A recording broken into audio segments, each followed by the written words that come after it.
Hey everyone, happy Easter all the way from Antigua.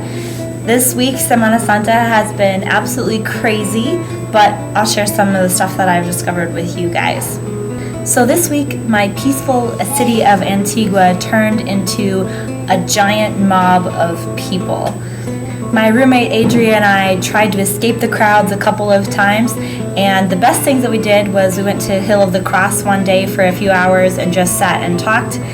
And another couple of times we just found sanctuary in a couple little cafes, tucked ourselves away into a corner and enjoyed our coffee.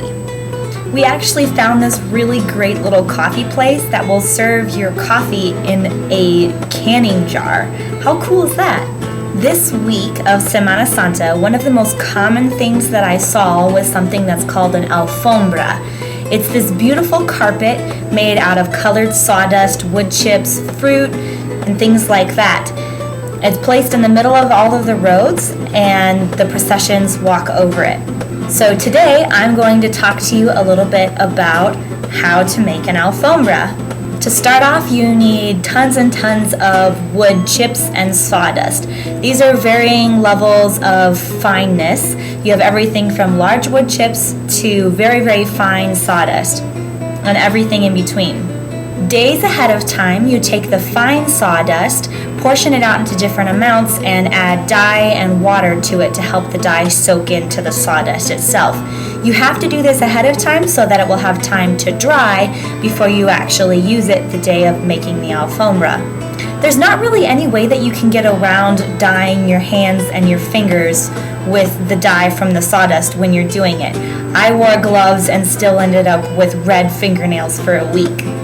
The day of the procession, the street gets blocked off and you can begin to start making the alfombra. First off, you make a frame out of wood boards, and then you fill the bottom of this frame with the wood chips, kind of creating a level surface. After that, you put on some of the rougher sawdust, gradually increasing until you're getting to finer sawdust.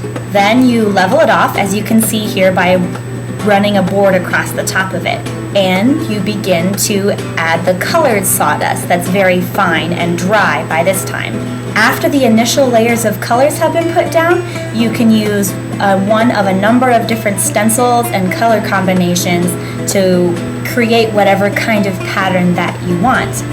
In order to put these stenciled patterns in the middle without messing up the rest of it, you lay a giant board across something that's higher up and balance on the board while you lean over and apply the sawdust to the stenciled areas. Once you've done that, you have your finished alfombra.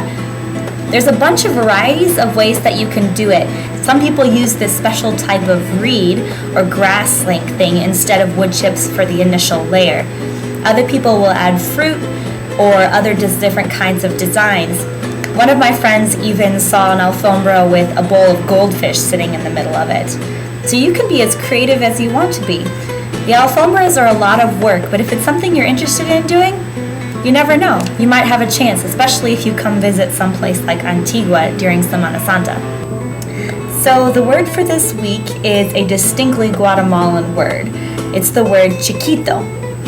Now, when I was taking Spanish classes, I learned the way you say something is small is saying pequeño, or if it's really small, it's pequeñito. But here in Guatemala, one of the ways that you say the word small is chiquito, which literally translated means chico, boy or guy, ito, little guy, but they use it for everything from people to objects. So you could say, oh, that chiquito girl, or ah, chiquito libro, but it's used pretty frequently. I almost never have heard the word pequeño, but I hear chiquito on a very regular basis. So chiquito is just kind of another fun word to say. So that's it for now. If you have time or are interested, I have a longer video I'm putting up this week that's just depicting all the stuff that went on this week for Semana Santa and talking about the meaning and the significance and kind of comparing that to the United States.